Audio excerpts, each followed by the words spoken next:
Mesdames, messieurs, amis de la croissance personnelle, imaginez-vous un instant au pied d'une montagne immense, imposante, avec des sommets qui percent les nuages et des vents qui hurlent comme pour vous défier. Vous êtes là, seul, avec votre sac à dos, votre cœur qui bat la chamade et une voix intérieure qui murmure « c'est trop haut, trop dur, trop risqué ». Mais au fond de vous, une étincelle s'allume, une flamme qui grandit, et vous dites haut et fort « je le ferai, oui je le ferai, coûte que coûte, ou je mourrai en essayant ». C'est cette accroche, cette détermination farouche qui va nous guider aujourd'hui. Bienvenue dans ce séminaire où nous allons explorer la puissance infinie de la volonté, la magie des mots « je le ferai » et comment transformer votre vie en un chef-d'œuvre d'accomplissement. Permettez-moi de vous emmener dans cette métaphore centrale, celle de gravir la montagne. Cette montagne, mes amis, ce n'est pas juste une pile de rochers. C'est votre rêve le plus audacieux, votre objectif le plus élevé, votre vie telle que vous l'imaginez au sommet. Pensez-y, les grands alpinistes, comme Edmund Hillary, qui a conquis l'Everest, ne se sont pas contentés de regarder la carte.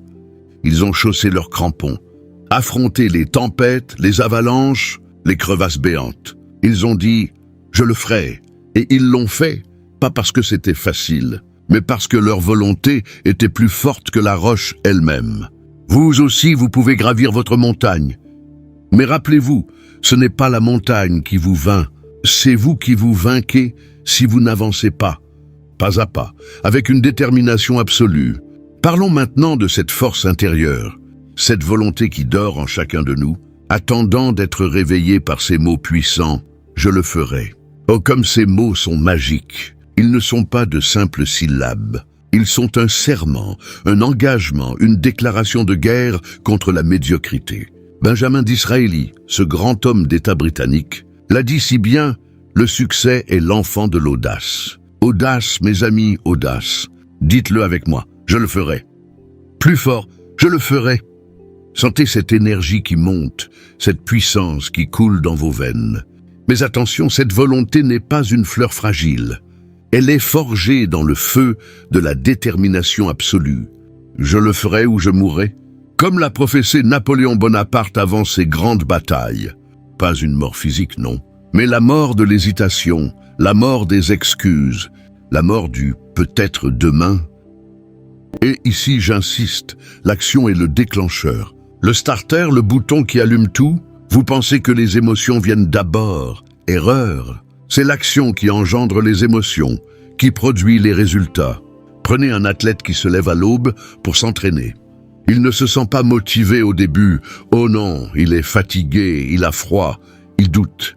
Mais il agit, il court, il soulève et soudain, l'endorphine surgit, la fierté grandit, les résultats apparaissent. Comme dans la Bible, dans l'épître de Jacques, la foi sans les œuvres est inutile. Oui, inutile. Vous pouvez prier pour la santé, mais si vous ne bougez pas, si vous ne mangez pas sainement, si vous n'agissez pas, votre foi reste stérile. Agissez et les émotions suivront. Agissez et les résultats exploseront comme un feu d'artifice dans la nuit. Laissez-moi vous raconter une anecdote, celle de Thomas Edison, l'inventeur de l'ampoule. Il a échoué non pas 100 fois, non pas 1000 fois, mais 10 000 fois. 10 000 échecs, mes amis.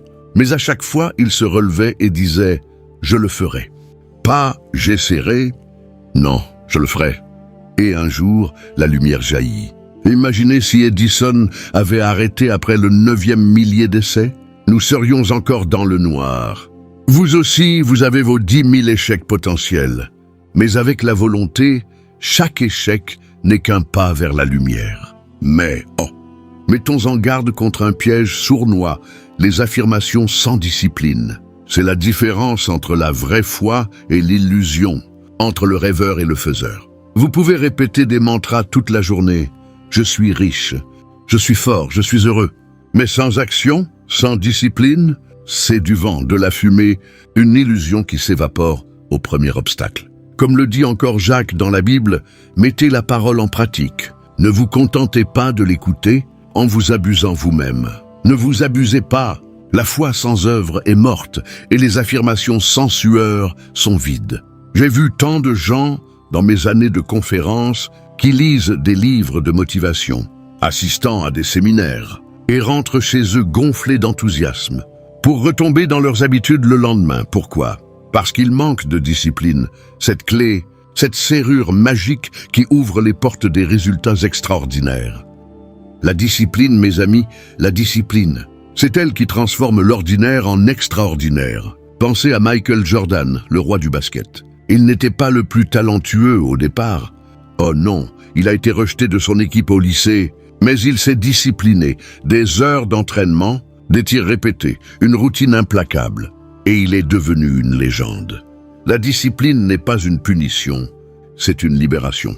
Elle vous libère des chaînes de la procrastination, des regrets, de la vie moyenne. Dites-le, je choisirai la discipline. Je le ferai. Répétez, je le ferai. Sentez cette fermeté, cette force qui vous envahit. Maintenant, approchons-nous de la conclusion, avec une série de questions puissantes, en crescendo, pour provoquer ce déclic émotionnel en vous. Écoutez bien, répondez dans votre cœur. Pourquoi? Pourquoi vivre une vie moyenne, quand le monde est plein de possibilités infinies? Pourquoi se contenter de miettes, quand le festin est à portée de main? Pourquoi pas? Pourquoi pas rêver grand, oser l'impossible, briser les chaînes du doute? Pourquoi pas transformer votre existence en une aventure épique? Pourquoi pas vous? Pourquoi pas vous, qui êtes là aujourd'hui, avec votre potentiel unique, votre histoire singulière? Pourquoi pas vous, le héros de votre propre récit? Pourquoi pas maintenant? Pourquoi attendre demain, quand l'instant présent est le seul que vous possédez? Pourquoi pas maintenant, ici, dans cette salle, pour dire « je le ferai ». Oui, pourquoi pas maintenant? C'est l'appel immédiat à l'action. Commencez tout de suite. Lisez davantage. Ces livres qui nourrissent l'âme, comme ceux de Jim Rohn lui-même qui m'ont inspiré, fixez-vous des objectifs clairs, audacieux, écrits sur papier. Écrivez un plan détaillé, étape par étape, et agissez dès demain matin. Levez-vous tôt, marchez vers votre montagne et grimpez. Ne remettez pas. L'action immédiate est le carburant de la victoire. Et pour terminer sur une note spirituelle chaleureuse, rappelez-vous, vous n'êtes pas seul dans cette ascension. Demandez l'aide de Dieu, priez pour la force, pour la guidance. Mais comme le dit si bien le proverbe, aide-toi et le ciel t'aidera. Faites votre part, agissez, disciplinez-vous, dites « je le ferai ». Et Dieu fera la sienne, en multipliant vos efforts, en illuminant votre chemin. Allez mes amis, le sommet vous attend. Je le ferai. Vous le ferez. Ensemble nous conquérons. Merci.